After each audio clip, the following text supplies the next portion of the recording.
Alright, so this is the first Disney film ever to use that new logo, and I'm not gonna lie, am I still the only person who prefers that older one? I don't know, it was less straightforward with the music, you know?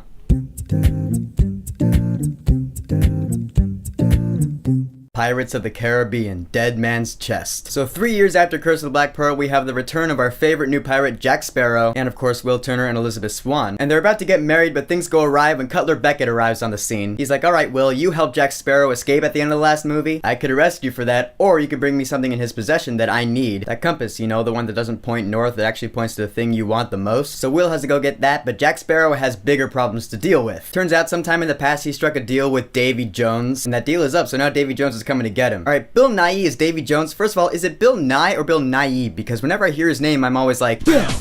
But anyways, Davy Jones in this film is one scary motherfucker. You see him in some pretty good motion capture for 2006. He's got those tentacles going on. I'm like, I don't want him to touch me with those tentacles, because that would be really weird and creepy and slimy. And he's the captain of the Flying Dutchman, which really looks like a haunted ship. It's really cool looking. And his crew is all these like sea creatures, these really nasty looking dudes with like spikes on their head and shit. It looks really cool. Really up the special effects from the last movie. And as if that wasn't enough, Davy Jones is in command of the Kraken, who you don't really get to see in this film. I mean, you see the tentacles when he's, you know, attacking a ship, and it's really cool. You know right away that this Kraken is bad news for any ship unlucky enough to come across this thing. But Dead Man's Chest really, just like the first one, is a lot of fun. Like the first half of this film, you haven't really even met Davy Jones yet. You're just trying to get off this island of cannibals, which is really funny, because Jack Sparrow's on the run from Davy Jones, so he just finds the nearest island he could find. Happens to be this island of savage cannibals. They just make Jack Sparrow their chief. That's where Will finds him, and so they reunite and they get off the island on the Black Pearl, and now they all gotta deal with Davy Jones coming after him. It's really cool, although there are some things in this movie that don't make sense that I still don't understand really. Like there's a point where Will Turner is on the Flying Dutchman. He's there to negotiate with Davy Jones. They're playing this game called Liar's Dice, where like, I don't know, they have dice in a cup, they put it on the table, and then I guess they try to guess like what the dice is, like 4 5s or whatever it is. I don't know, I really don't get the rules of that game. I know it's a game on the DVD, I think it is, but you know how many years it's been since I've seen that? But the reason Will's trying to negotiate with Davy Jones is that he's going after this key that unlocks the Dead Man's Chest. And I'm gonna tell you what's in this chest. Inside the Dead Man's Chest is the heart of Davy Jones, like the literal physical heart. Yeah, this is a heart. Get your mind out of the gutter. How, why Davy Jones carved out his own heart and put it in this chest, we won't know until the third movie actually. But it's really neat when everyone's on that island, they're going after the chest, they're fighting each other. You have Jack Sparrow, you have Will Turner, you have Davy Jones' crew, and you also have Norrington, the Commodore from the first movie, who just threw it all away. He's like, yeah, you know what, fuck this shit. I'm going after Jack Sparrow because I want to fucking kill him. And Will Turner too. And so there's a point where they get into this 3-way fight, and it's just the most fun thing to watch. Because everyone's fighting for their own reasons, and that's when everyone's going after the chest. And it's just,